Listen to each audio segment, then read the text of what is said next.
अस्सलाम वालेकुम everybody, this is Sikandar टेमम financial. Hope you guys are doing fine and learning with us. Channel को subscribe कर लीजिएगा, साथ लगे हुए बेल आइकन पे भी प्रेस कर दीजिएगा। दिस इज टाइम से सिर्फ कंटेंट। वीडियो के डिस्क्रिप्शन में तमाम लिंक्स मौजूद हैं, Facebook, Twitter, Instagram. You can follow us over there. इसके अलावा वेबसाइट और व्हाट्सएप ग्रुप भी है, you can join in mmfinancials.p के website, you can also visit that one as well. इसके साथ ही जंप इन करते हैं KC100 on the weekly time frame. Weekly में मैंने आपको प्रीवियसली भी बताता आ रहा था कि जो नेक्स्ट हमारे पास स्टॉप हो सकता है potential, that would be 200 simple moving average along with the confluence of 0.382 level on the Fibonacci, which is at 40,600 points approximately.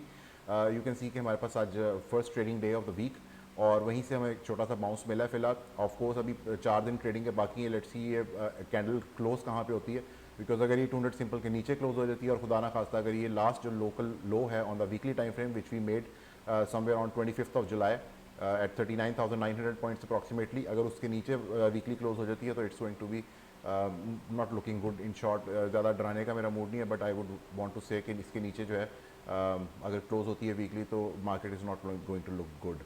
सो इसके हम शॉर्टर टर्म टाइम फ्रेम जो है वहाँ पे हमें ऑफ कोर्स जो चीज़ें लार्जर टर्म टाइम फ्रेम्स पे होती हैं उससे पहले वो शॉर्टर टर्म टाइम फ्रेम्स पे नज़र आना शुरू हो जाती हैं। So let's go to the daily time frame. Daily में जिस तरह कि मैं आपको प्रीवियसली भी बताता आ रहा था कि डेली में हमारे पास एक डबल बॉटम सिनेरियो बन सकता है अगर वीकली पे हम वापस नीचे 200 सिंपल मूविंग एवरेज की तरफ आते हैं।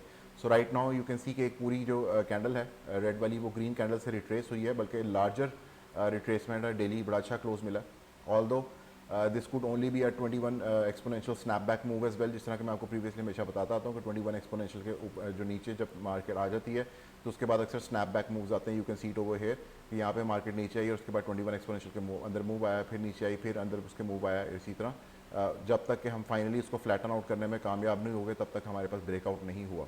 सो इसी तरह यहाँ पे भी ये चीज़ हो सकती है कि this could only be a move up till 41,600 या 500 लेवल, या अप्रॉक्सीमेटली आप 41,300 भी कह सकते हैं, which is a 0.236 level on the Fibonacci as well. If you retrace it the last move on the daily time frame on the Fibonacci level from the highs of 18th of April all the way down to the lows of 22nd of July. So having said so, हमारे पास जो RSI है इस मौके पे that is also in the bearish control zone below 50 है।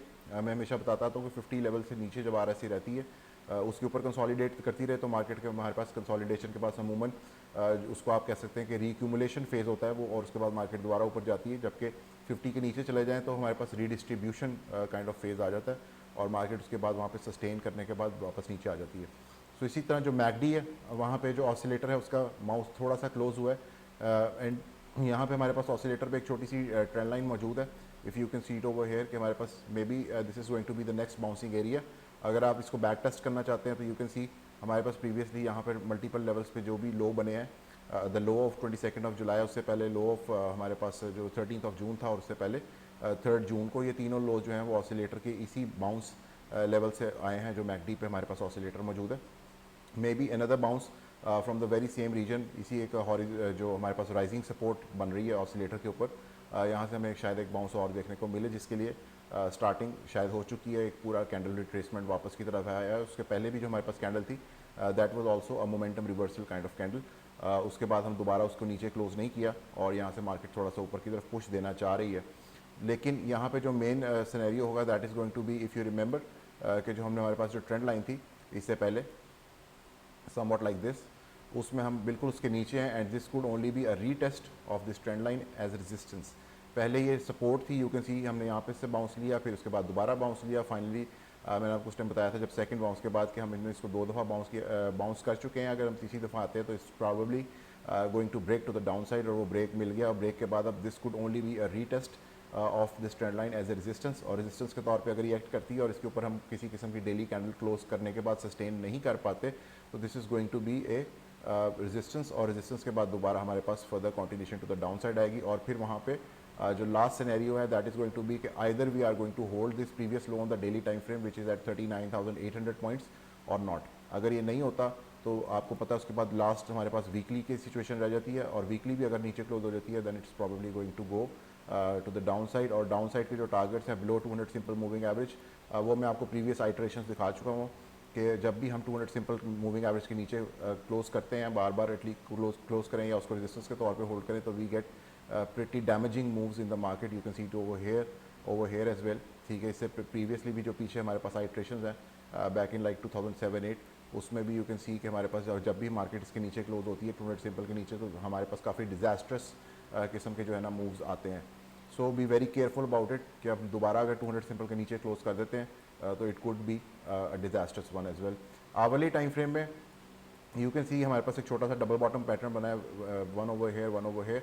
लेकिन इसके साथ ही मैं आपको इस तरह प्रीवियसली भी वार्न किया था, यहाँ पर भी मैंने आपको वार्न किया था कि हमारे पास जैसे ही लोकल हाई बनेगा आपके पास फौरी तौर पे डाइवर्जेंस मौजूद ही होगी. और ये यू कैन सी ओवर है कि यहाँ से और यहाँ से हमारे पास इन दोनों मूव्स के दरमियान डाइवर्जेंस थी. विद दिस RSI पॉइंट आपके पास लास्ट हाई ये था जो कि ऊपर है और ये वाला नीचे. और जैसे ही ये आप कैंडल रिट्रेस देख सकते हैं कि एक लोकल हाई कंफर्म हुआ and we got a down move. उसके बाद हमारे पास दोबारा जो है मार्केट ऊपर की तरफ पुश किया है. अगर यहाँ पे हमारे पास दोबारा एक लोकल हाई बनता है तो हमारे पास दोबारा डाइवर्जेंस मौजूद है. और इस दफ़ा वो डाइवर्जेंस जो है वो इस पॉइंट से नहीं बल्कि हमारे पास इस पॉइंट के अलावा इस पॉइंट से भी मौजूद है, विच इज़ दिस वन. ठीक है, दी हाई ऑफ 19th सितंबर on the hourly time frame और उसके बाद हमारे पास हाई ऑफ 21st सितंबर on the hourly time frame. इन दोनों के साथ डाइवर्जेंस होगी इस पॉइंट की अगर ये यहाँ पे लोकल हाई बन जाता है. लेकिन लोकल हाई बनने का मतलब क्या है कि we need a close below this line. ये मैंने आपको लाइन जो लगाई है यहाँ पे which is currently present at 41,070 points approximately. तो 41,070 पॉइंट्स के अगर नीचे आवरली क्लोज आपको मिलता है तो एक लोकल हाई कंफर्म हो जाएगा. और लोकल हाई कंफर्म होते ही आपके पास दोबारा मार्केट जो है वो नीचे की तरफ प्ले आउट कर जाएगी because of the divergence which is bearish divergence. तो जो आवरली में अगर आप मुझे पूछें कि कौन सा ऐसा पॉइंट है या पिवट पॉइंट है कि जिसके ऊपर जब तक हम क्लोज नहीं होते तब तक हमारे पास जो है वो ये ख़तरा मौजूद रहेगा. I would say that this is that pivot point which is at 41,860 points. 41,860 points का जो लेवल है उसके ऊपर जब तक आवरली क्लोजेस नहीं मिलते तब तक मार्केट जो है उसका आवरली पे एटलीस्ट पिवट चेंज नहीं होगा. और अगर वहाँ पे पहुँच जाते हैं तो हमारे पास उसके साथ आप देख सकते हैं कि हमारे पास जो ये ट्रेंड लाइन है वो भी एज ए रेजिस्टेंस ब्रेक हो चुकी होगी तब तक. और अगर वो ब्रेक हो जाती है और दोबारा ऊपर क्लोज होते हैं तो that is going to be a pretty good sign और a pretty bullish sign you can say. Weekly में भी उसी तरह अगर ये पलट जाती है चीज़ तो हमारे पास एक लोकल हायर लो फॉर्म हो जाएगा. और हायर लो का मतलब है कि हमारे पास डबल बॉटम सिनेरियो आ चुका है. और उसके बाद फिर हमारे पास 43,812 पॉइंट्स का जो लेवल है वीकली के ऊपर that is going to gain a lot of importance क्योंकि उसके ऊपर हमारे पास डबल बॉटम का जो टॉप है वो ब्रेकआउट हो सकता है. और अगर वो ब्रेकआउट हो जाता है और एक हायर हाई बन जाता है that is going to convert the trend to the opposite side which means कि जो डाउन ट्रेंड था यहाँ से जो स्टार्ट हुआ हुआ सिंस 21 जून 2021 वो जो नीचे की तरफ एक लोअर हाई और लोअर लोज बन रहे थे that is going to reverse to the higher low and higher high situation. So दोनों साइड्स जो हैं वो काफ़ी इंपॉर्टेंट है. नीचे की साइड जो है वो साइड जो है वो काफ़ी डिजास्टर्स है अगर हमारे पास 200 सिंपल वीकली के नीचे क्लोज हो जाता है. So be very aware of that situation. इसके साथ ही मुझे ज़्यादा दीजिएगा. Thank you so much. अल्लाह हाफिज़.